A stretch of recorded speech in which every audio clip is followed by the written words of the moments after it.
इस वीडियो में हम बात करेंगे डिफरेंट डिवाइसेस के बारे में। ठीक है, तो हमारे पास डिवाइसेस हैं रिपीटर, हब, ब्रिज, राउटर और गेटवे।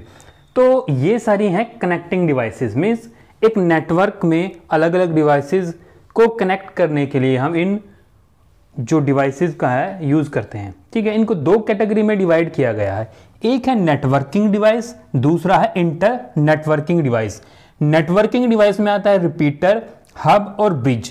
इंटर नेटवर्किंग में आता है राउटर और गेटवे। नेटवर्किंग डिवाइसेस वो होती हैं जो सेम टाइप के नेटवर्क को, मीन्स यहां पर हम लैन की बात कर रहे हैं, अगर सेम टाइप का लैन या सेम टाइप का लैन नेटवर्क है उसको कनेक्ट करना है तो हम रिपीटर, हब और ब्रिज को यूज करेंगे। तो इनको कहा गया है नेटवर्किंग डिवाइस। ठीक है, और अगर हमें डिफरेंट टाइप्स के नेटवर्क को कनेक्ट करना है तो हम इंटर नेटवर्किंग डिवाइसेस का इस्तेमाल करेंगे, उसका नाम है राउटर और गेटवे। ठीक है, तो आज हम बात करेंगे मेनली रिपीटर के बारे में। तो इसको आप वीडियो को पॉज करके नोट डाउन कर सकते हैं कि कनेक्टिंग डिवाइसेस को दो कैटेगरी में कैसे डिवाइड किया गया है। ठीक है, तो वीडियो पॉज करके आप नोट डाउन कर लें।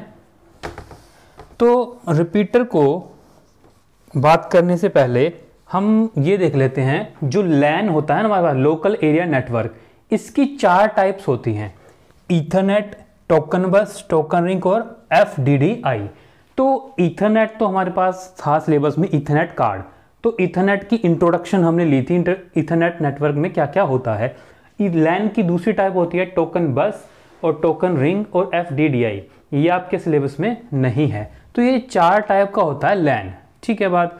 तो इसमें हमने दो चीजें पढ़ी थी, एक पढ़ा था लैन बेस बैंड और एक ब्रॉड बैंड। तो बेस बैंड जो होता है, ये बेस बैंड में हमारे पास जो सिग्नल यूज करते हैं ना, एक टाइम में एक ही one device can send signal at one time.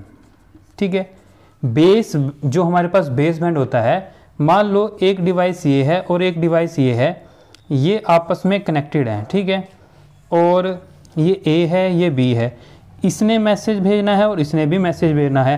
तो अगर बेस बैंड का हम यूज़ करते हैं तो या तो A मैसेज भेजेगा या फिर B मैसेज भेजेगा, दोनों एक टाइम पर मैसेज नहीं भेज सकती। ठीक है, तो ये तो है बेस बैंड। लेकिन अगर हम ब्रॉडबैंड की बात करें ना, हमने ब्रॉडबैंड जो है हमारे पास, ब्रॉडबैंड के अंदर ये जो डिवाइस है हमारे पास, A और B दोनों एक साथ एक टाइम पे मैसेज भेज सकती हैं, ये होता है ब्रॉडबैंड। तो बेस बैंड में हमने बात की थी 10 T 10 5। ठीक है, तो यहाँ पर 10 का मतलब तो था कि उसकी स्पीड है या बैंडविड्थ है नेटवर्क की। ठीक है, T का मतलब यहाँ 100 मीटर था, 5 का मतलब 500 मीटर। ठीक है, तो अगर हमारे पास एक नेटवर्क था, ठीक है, जिसकी लेंथ है मान लो 500 मीटर। ठीक है बात, यहाँ पर 4 डिवाइसेस हैं या कितनी भी डिवाइसेस हो सकती हैं। ठीक है, तो इसकी जो लेंथ है वो मैक्सिमम 500 मीटर तक हो सकती है इस लैन की। ठीक है, लेकिन कोई कंपनी चाहती है कि हम अपने लैन की लेंथ को इंक्रीज करें। ठीक है, तो अब इसमें दिक्कत क्या है, मान लो यहाँ पर एक और डिवाइस है A ने अगर सिग्नल को सेंड किया ना E को, तो क्या होता है, वो सिग्नल चलते चलते चलते बहुत वीक हो जाता है। ठीक है, और वो इतना वीक हो जाता है कि E तक पहुंचने से पहले ही वो सिग्नल खत्म हो जाता है। ठीक है, तो ये दिक्कत होती है अगर हमारे पास ये 500 मीटर लेंथ का हमारे पास मान लो ये लैन है और इससे अगर हम ज़्यादा बढ़ाना चाहते हैं, ठीक है, तो 500 मीटर में अगर ये E कनेक्ट होता, ठीक है, अगर 500 मीटर में ये E कनेक्ट होता तब तो ईजिली ये सिग्नल यहाँ तक पहुँच जाता। ठीक है, लेकिन अगर ये लेंथ हम चाहते हैं कि 500 मीटर से ज़्यादा है, मान लो 700 मीटर होती है, E जो है ना A से 700 मीटर की डिस्टेंस पर है, तो ये सिग्नल यहाँ तक पहुँचते पहुँचते बहुत वीक हो जाता है और ख़त्म हो जाता, तो ये सिग्नल यहाँ तक नहीं पहुँच पाता। इसको कहते हैं, इस प्रॉब्लम को कहते हैं एटेन्यूएशन। क्या कहते हैं? एटेन्यूएशन। इस प्रॉब्लम के कारण से ये सिग्नल ई तक नहीं पहुँच पाता। ठीक है। तो इसके लिए एक डिवाइस बीच में इंट्रोड्यूस की गई है जिसका नाम है रिपीटर, ठीक है। अब रिपीटर का क्या काम है, हमारे पास मान लो एक लाइन ये है 10 बेस 5 का, ठीक है, जिसमें हमारे पास ये डिवाइसेस कनेक्ट हैं आपस में, ठीक है, A B C और D, ठीक है। और एक लाइन ये है हमारे पास E F G H, ठीक है। अब ये 10 बेस 5 का है और ये भी 10 बेस 5 का लाइन है, ये दो लाइन है हमारे पास, ठीक है। इसकी भी 500 मीटर लेंथ है और इसकी भी 500 मीटर है। अब अपनी लेंथ जो इनकी 500 मीटर है उसके अंदर तो ये आपस में कम्युनिकेट कर लेते हैं, ठीक है। लेकिन अगर A से E तक मान लो जाना था तो लेंथ ज़्यादा थी, सिग्नल पहुँचते पहुँचते वीक हो जाता। तो यहाँ इन दो लाइन के बीच में एक डिवाइस लगा दी जाएगी जिसका नाम है रिपीटर। तो रिपीटर क्या करेगा, रिपीटर जो सिग्नल इस साइड से आएगा ना उस सिग्नल को लेगा और उसको रीजनरेट करेगा, ठीक है। जो सिग्नल हमारे पास था, ठीक है, उसी सिग्नल को रीजनरेट करेगा। तो ये क्या है, it regenerate the same signal it received, ठीक है।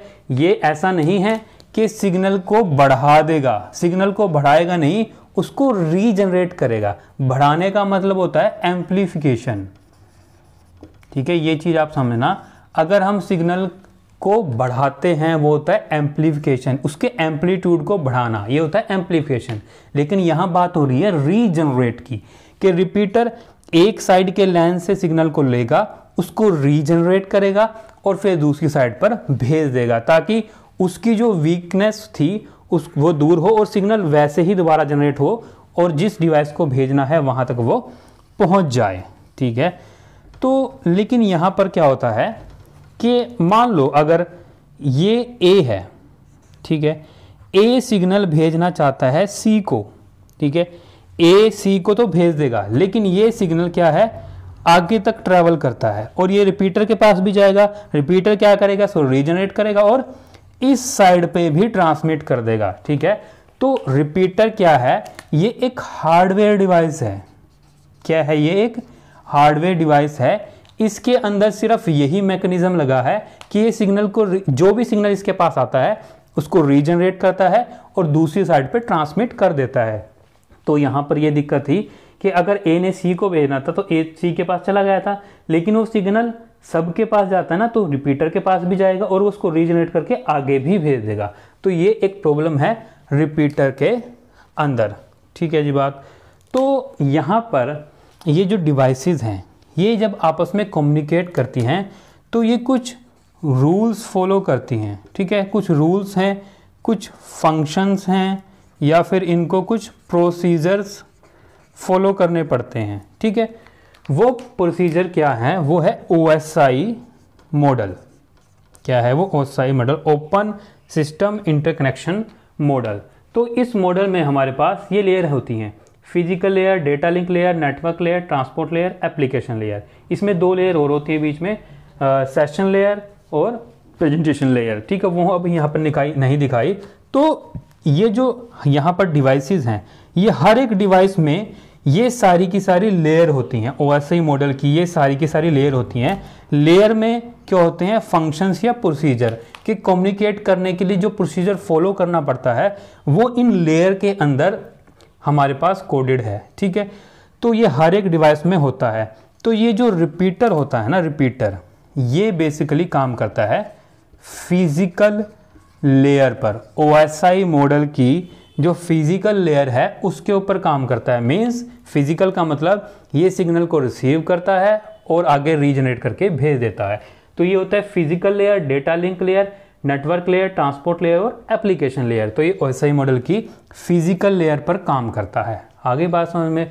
तो रिपीटर का काम है सिग्नल को लेना, रीजनरेट करना और भेज देना। अगर यहाँ पर एक साइड से एक ही साइड पर सिग्नल भेजना है ना, तो वो तो पहुंच जाएगा, लेकिन उस सिग्नल को वो दूसरी साइड पे भी ट्रांसफर कर देता है। तो रिपीटर के बारे में कुछ पॉइंट्स है।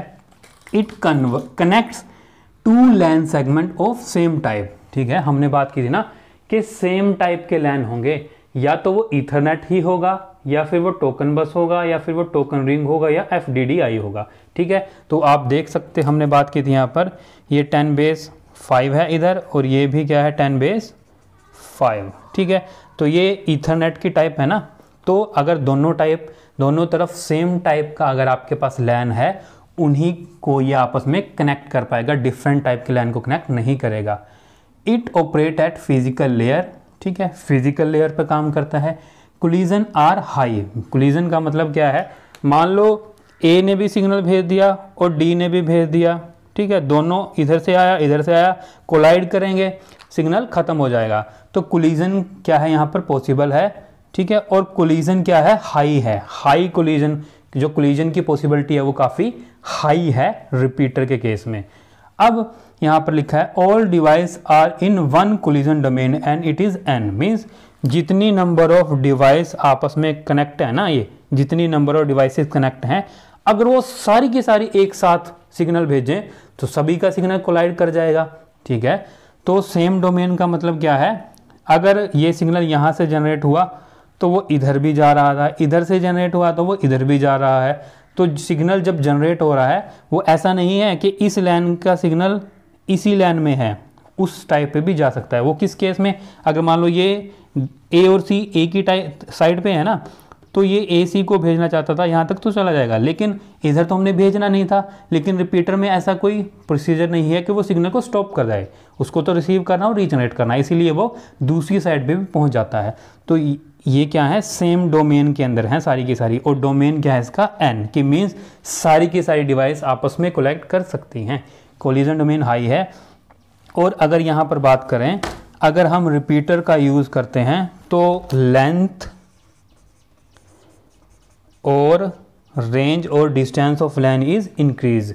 तो यहाँ पर चाहे लेंथ की बात, चाहे लेंथ कह ले, चाहे रेंज कह लें या डिस्टेंस कह ले, लेंथ की वो बढ़ जाती है, क्योंकि यहाँ 500 मीटर थी, ये रिपीटर कनेक्ट हुआ, इधर भी 500 मीटर थी, तो अब बढ़कर कितनी होगी 1 किलोमीटर। तो ये हमारे पास रिपीटर डिवाइस है, इसके बारे में कुछ पॉइंट्स है। ठीक है, तो ये पॉइंट्स आप नोट डाउन कर लें, इंपॉर्टेंट हैं एग्जाम पॉइंट ऑफ व्यू से। ठीक है जी बात, तो अगर वीडियो अच्छी लगी है पता है तो प्लीज़ चैनल को सब्सक्राइब करें, वीडियो को लाइक करें, बेल आइकन दबाएं। धन्यवाद।